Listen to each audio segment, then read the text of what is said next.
Welcome to the channel. Welcome to Banter in the Box, episode 114, Meet the Managers, part 2.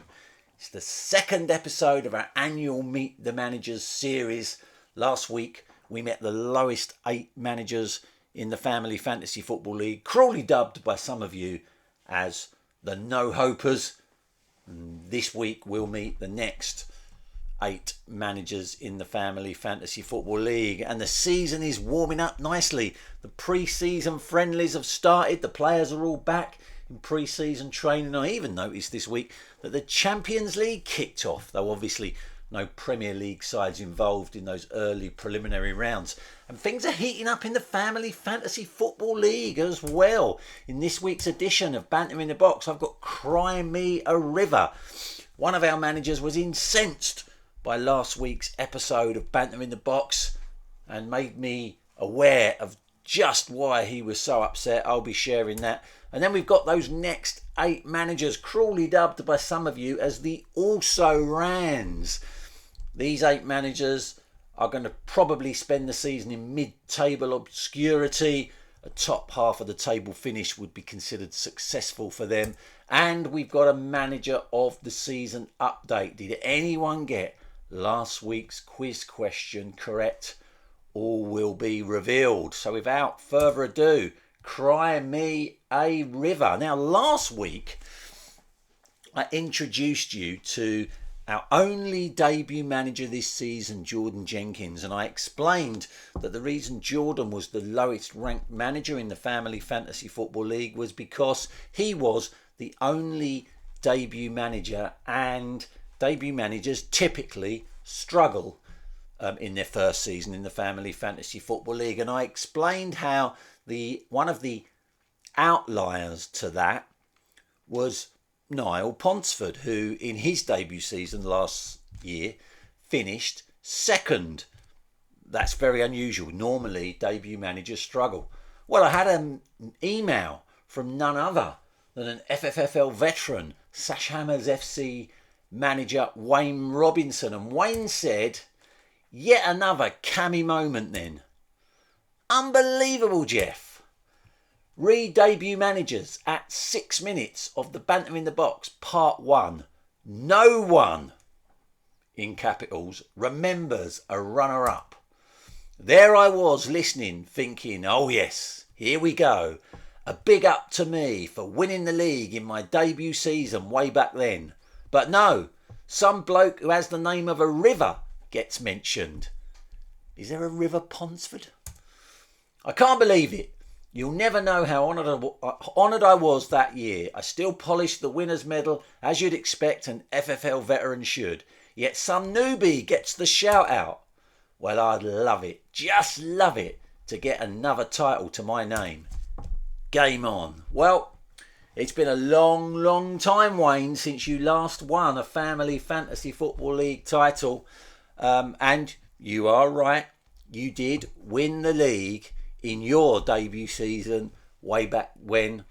But it was so long ago I'd forgotten about it, which is why I mentioned Niall Ponsford as being the rare exception to the rule. The debut managers struggle. You are one of those exceptions. And that email is the quote of the week this week and earns you a manager of the season point. So well done, Wayne. Now, our first manager that we are meeting this week, because it's important that we all know our enemies. Ranked 20th in the Family Fantasy Football League, it's none other than great Uncle George Moody, who is ably assisted by Mrs. Coronation Chicken, great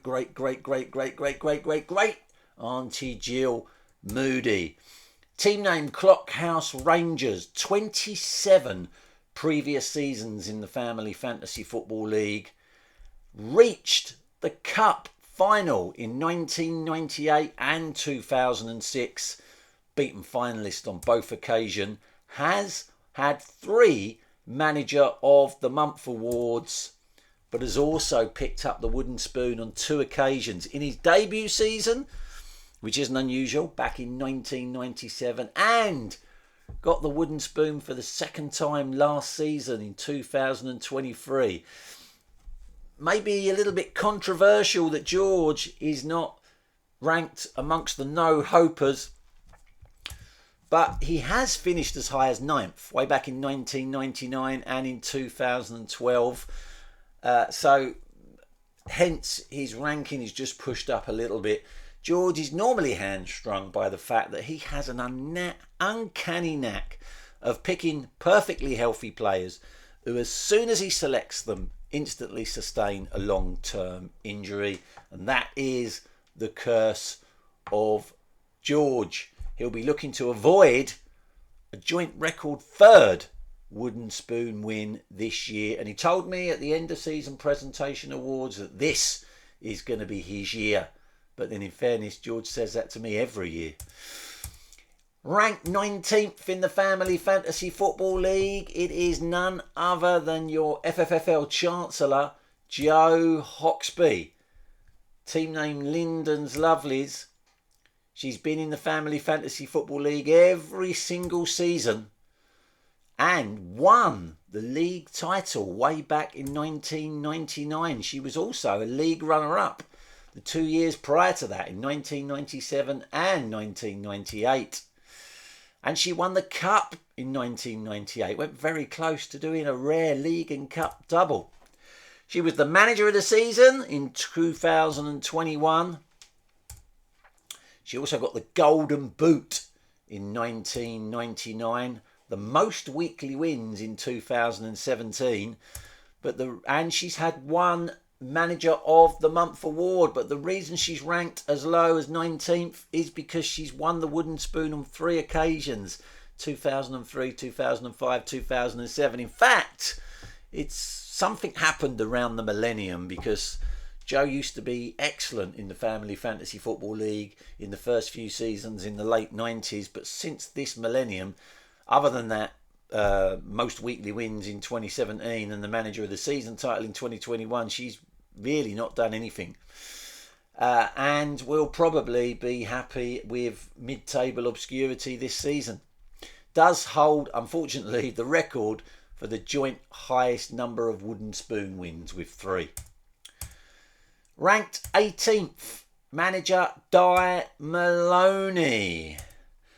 Team name No Happy Endings, because Di is a self-employed masseuse and business is struggling, and I have told her the secret formula to getting an upturn in business is to offer happy endings, but no, she is adamant that she's not going down that road.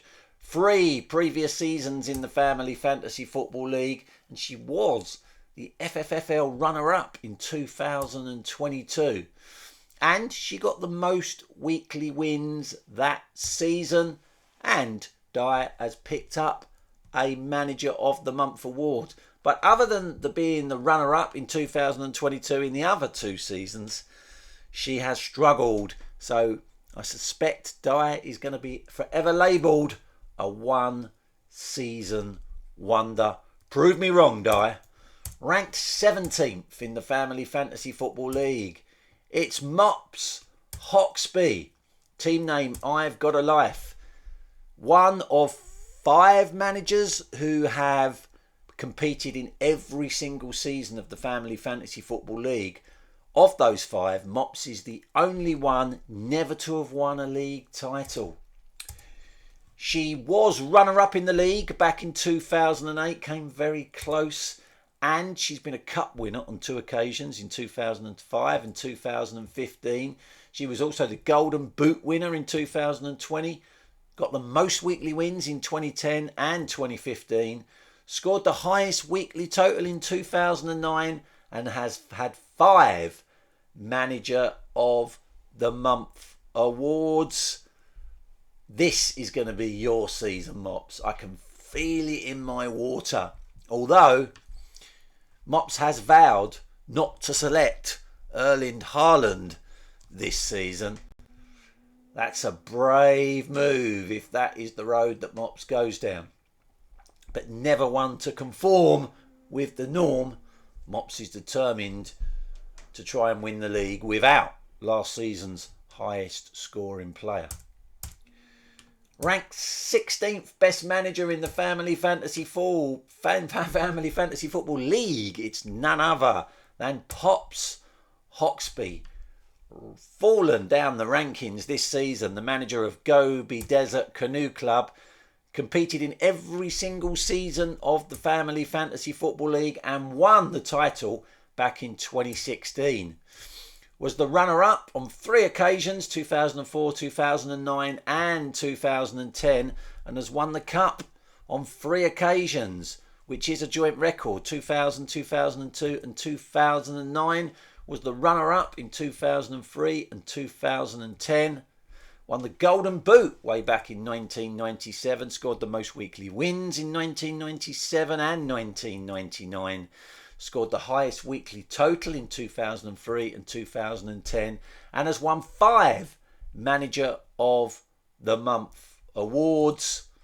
And as I say, holds the record for the joint highest number of Family Fantasy Football League Cup wins with 3. And the fountain of youth himself, Pops Hawksby, recently went to a funeral with wife Mops Hawksby, and someone mistook him for my good self. They thought that he was Mops's son, which went down like a lead balloon, although Angela is still laughing about it. Mops, it's really not on. Ranked 15th in the Family Fantasy Football League, it is Charlotte Williams. Team name Foxborough Foxes. 5 previous seasons in the Family Fantasy Football League. After a little break, Charlotte rejoined the league last season and reached the Family Fantasy Football League Cup final for the first time, where she was a beaten finalist. But she did take home the silver boot last season for the most assists. Charlotte's never won a Manager of the Month award. Her best ever finish was 4th way back in 2018. She does hold the FFFL record for the most assists in a season, which she set last year. 93 assists, something that no one has ever beaten. Ranked 14th in the Family Fantasy Football League, it's Sarah Goodwin. Team name, No Cock for Me. Made her debut last season in the Family Fantasy Football League, and she didn't have a bad first season. Didn't win any major honours, which is not unusual for debut managers, but she did take a 1/5 share of the most weekly wins last season. Hasn't yet won a Manager of the Month award, but she rocketed 18 places in the Family Fantasy Football League. She was the lowest ranked manager last season, and now here she is, ranked 14th, which, still probably is going to mean that Sarah is in and around mid-table, but better than fighting the relegation. And the final manager we meet in this episode, ranked 13th best manager in the Family Fantasy Football League, it is Simon Hawksby. A team name change for Simon as well, just like Sarah. His team name is 11 Cocks. 21 previous seasons in the Family Fantasy Football League, and he was the FFFL League champion way back in 2010. He also got the Golden Boot that season and the most weekly wins. The next season, he scored the highest weekly total.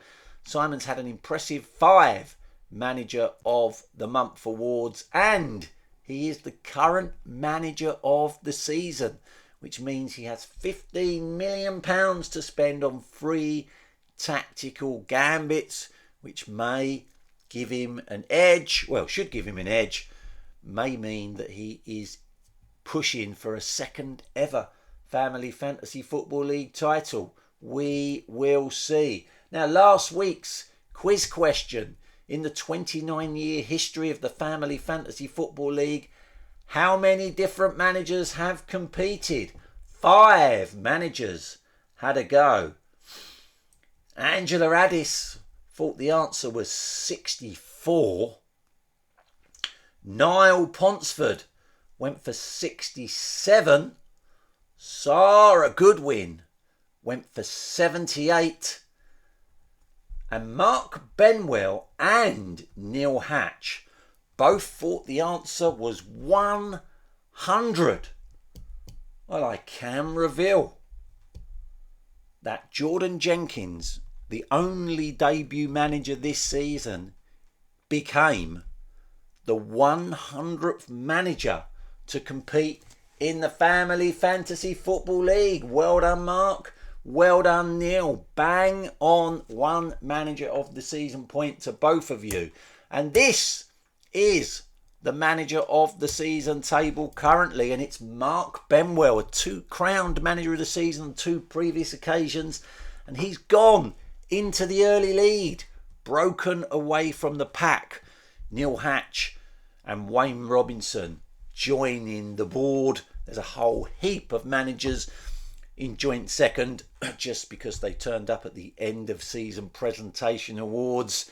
And your question for this week for one manager of the season point: in terms of the number of points between first and second, what is the smallest ever winning margin in an FFFL championship race in the 29-year history of the competition? So in the 29-year history of the Family Fantasy Football League, what is the smallest winning margin, the smallest points difference between first place at the end of the season and second place? If you can tell me that number, you will earn yourself one manager of the season point. Remember, each manager only gets one guess before the next edition of Banter in the Box. And in next episode of Banter in the Box, which will be in about a week's time, give or take, we'll be meeting the dark horses, those managers that, if they stay on the ball, could just challenge for the Family Fantasy Football League title. Until then, stay safe everyone. Bye bye.